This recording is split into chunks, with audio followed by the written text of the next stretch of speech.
দেখুন, গতকাল সন্ধ্যায় আমরা খবরটি পেয়েছি এবং 4 জন শিশু, তারা 4 থেকে 5 বছর বয়স যাদের সকলে। তো আমরা সেটা খবর শুনে সত্যি খুব মর্মান্তিক ঘটনা এবং তাদের জন্য সবাই আমরা ব্যথিত। এটা একটা দুঃখের খবর এবং এই জন্য আমরা সবাই ব্যথিত। আমরা তাদের প্রতি, তাদের পরিবারের প্রতি সমবেদনা জানাচ্ছি এবং আমরা শোকার্ত আমরা সবাই। দেখুন, বিএসএফ যারা কিনা আমাদের দেশের বর্ডারকে সিকিউর করেছে, ওনারা সিকিউর করেছে বলেই আমরা ভিতরে রাজনীতি করতে পারছি ঠিকঠাক মতো। তারা আমাদের সুরক্ষা দিচ্ছে, দেশের বর্ডারকে, সীমান্তকে সুরক্ষিত করে রেখেছেন তারা। এখন সেই বিএসএফের বিরুদ্ধে মিথ্যে অ্যালিগেশন লাগিয়ে তাদের বিরুদ্ধে এরা যে করছে সেটা সমস্তভাবে রাজনৈতিকভাবে উদ্দেশ্যপ্রণোদিত।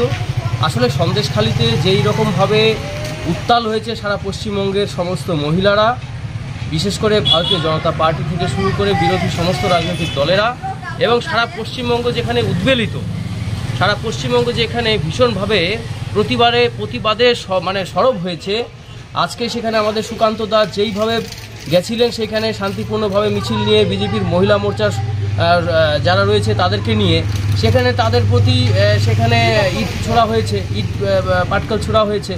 আর আমরা শান্তিপূর্ণভাবে বিক্ষোভ কর্মসূচি পালন করেছিলাম। এই সন্দেশখালির ঘটনা যখন চরম পর্যায়ে সারা পশ্চিমবঙ্গ যখন উদ্বেলিত, তখন টিএমসি কোনো কিছু না পেয়ে এখানে একটা বিএসএফের প্রতি একটা ভ্রান্ত অ্যালিগেশন, মিথ্যে অ্যালিগেশন লাগিয়ে এটাকে ইস্যু করার চেষ্টা করছে, যেটাতে ইস্যু কোনোভাবেই হবে না। খুব হাস্যকর বিষয়, যেখানে পশ্চিমবঙ্গে ল অ্যান্ড অর্ডার টোটালি ভেঙে পড়েছে, চারোদিকে অরাজকতা, কোথাও কোনো আইন শৃঙ্খলা নেই, বিরোধীদের উপর মিথ্যে কেস দিয়ে তাদেরকে তুলে নেওয়া হচ্ছে, মিথ্যে কেস দিয়ে তাদেরকে ফাঁসানো হচ্ছে, কোথাও কোনো আইন শৃঙ্খলা বলে কিছু নেই। সেখানে বহাল তবিয়েতে আমাদের এখানকার যিনি স্বরাষ্ট্রমন্ত্রী, তার পদত্যাগ তো তিনি দাবি করেননি।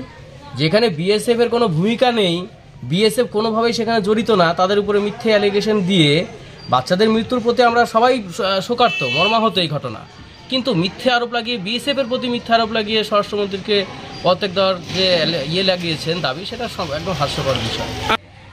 সমবেদনা যদি দিতেই হতো, তাহলে এর আগে যে ঘটনাগুলো ঘটেছিল, সন্দেশখালিতে ঘটছে, কামদুনিতে ঘটেছে, আমাদের কালিয়াগঞ্জে ঘটেছে, শিলিগুড়িতে ঘটেছে, একের পর এক শিশুদের মৃত্যু হয়েছে, রেপড হয়েছে, মার্ডার হয়েছে, তারপরে বহরমপুরে হয়েছে, সেখানে তো কোনো সমবেদনা তারা দেননি। তারা বরঞ্চ তাদের উপরে যারা বিরোধ করেছে তাদের উপরে কেস চাপিয়েছেন। এখানে সমবেদনা আসলে এটা রাজনীতি করার উদ্দেশ্যে করা। যদি তারা সত্যিকারেই এটার চান, তা আমি বলবো তদন্ত হোক, নিরপেক্ষ তদন্ত হোক, তাহলে এইখানকার যে আসল সত্য, আজকে চোপড়ার কেঁচো খুঁড়তে যাতে কেউ তো না বের হয়।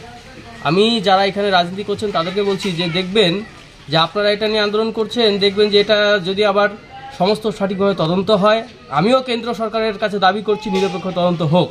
সিবিআইকে, ইডিকে বলছি যে এখানে যে বালি মাফিয়াদের দৌরাত্ম্য আছে, বালি মাফিয়ারা যে সারা চোপড়াকে ব্লক করে রেখেছে, তাদের কারণে রাস্তাঘাটে বেরোনো যায় না, একের পর এক বালির গাড়ি জ্যাম হয়ে থাকে সমস্ত জায়গাতে, এবং গ্রামের রাস্তাগুলোতেও তারা যেইভাবে গাড়ি এলোপাথারি চালায়, এবং টেন্ডার ছাড়া এখানে বালির কারবার চলছে। এবং এই কালো টাকাগুলো কি হচ্ছে, হয়তো দেখা যাবে সেখান থেকে যে বালি তুলছিল অবৈধভাবে, সেই হয়তো টিএমসির লোক, এমনও হতে পারে। তো নিরপেক্ষ তদন্ত হলে কোথায় গিয়ে দাঁড়াবে এর বিষয়টা, সেটা কেঁচো খুঁড়তে যাতে কেউ তো আবার সন্দেশখালির মতো এখানেও না বের হয়, সেটা লক্ষ্য রাখবেন। আমাদের যারা টিএমসির ঊর্ধ্বতন যারা নেতৃত্ব আজকে বয়ান দিয়েছেন টিভিতে, তারা দেখবেন যে আপনারা রাজনীতি করতে গিয়ে যাতে আবার এটাও লেজে গোবরে না হয়ে যায়। তাদের পরিবারের প্রতি সমবেদনা রয়েছে। আমরা তাদেরকে বলবো যে আপনারা সাহস অবলম্বন করে, এই যে ওখানে যে বালি তুলছিল যারা জেসিবি দিয়ে এই বালি বা মাটিগুলো তারা কোথায় নিয়ে যাচ্ছিল, যেখানে বিএসএফ খুললে মাটিগুলো তো ওখানে থাকবে, মাটিগুলো সেখানে নেই কেন? বিএসএফের কাজে তারা তো এইভাবে কাজ করবেন না। আমাদের কাছে খবর আছে যে মাটিগুলো তারা নিয়ে নিজেদের চা বাগানে ভরাট করছেন। তাহলে কে বা কারা এগুলো করছেন? তো টিএমসির ওখানকার লোকাল নেতৃত্ব এখানে জড়িত আছেন, লোকাল নেতৃত্বকে প্রশ্রয় দিচ্ছেন এখানকার যারা নেতৃত্ব রয়েছেন, হয়তো বা এমএলএও তার সাথে থাকতে পারেন। তো বিষয়টা দেখা যাবে যে কেঁচো খুঁড়তে যাতে কেউ তো না বের হয়।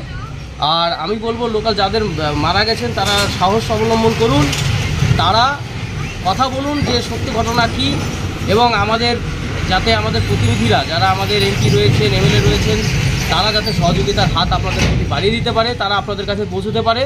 আপনারা সাহস অবলম্বন করে সত্য কথাটা বলুন। ভারতীয় জনতা পার্টি কেন্দ্র সরকারে রয়েছে এবং সরকার সম্পূর্ণভাবে আপনাদের সহযোগিতা করবে।